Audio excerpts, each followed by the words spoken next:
it was a struggle for me. I mean, growing up and being the only mixed kid in your apartment complex, everybody's teasing you. The white kids didn't want to hang out with me because I was black. The black kids didn't want to hang out with me because my mom was Korean. The Korean kids didn't want to hang out with me because my mom married a black man. So it was kind of like, it was a struggle for me, just to try to fit in. Where do I I fit? was Yeah. always, huh? I was gonna say, like, where do I fit? Yeah, I mean, it just you really didn't know. Like, so a lot of times I was a pretty good athlete in elementary school, so I was always the first guy to get picked.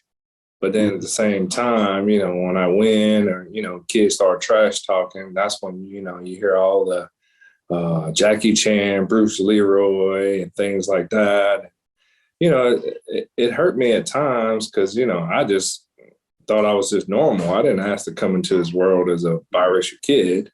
So I had to have tough skin growing up early in my career as a child. And, I learned kind of not let the teasing get to me, but I got in lots of fights growing up. So I was one of those kids that, I was ashamed of my mom for a long time because I used to hate getting teased. I felt like it wasn't my fault. And I put all the blame on my mom. And then one day I made her cry. And I think any young man making their moms cry just make you feel bad as a person.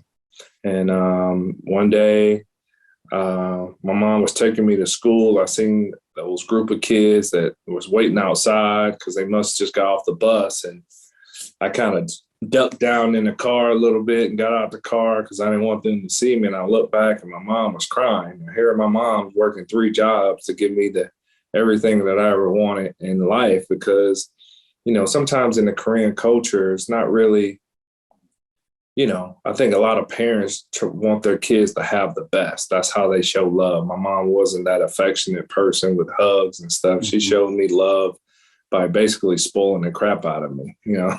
I had all the new Jordans, the Nintendo before it came out. I was one of the first person in my neighborhood with a Nintendo. So all the kids used to come over there. So they thought I was cool. So that's how my mom showed me love by just showering me with gifts and spoiling the crap out of me. But at the same time, here I am kind of embarrassed of her because, I didn't want to be called a black chink. I didn't want to get called all those names that they were calling me. But, I took it out on my mom. I took out the frustrations on my mom and looking back and she was crying. And, that's when the light bulb hit me.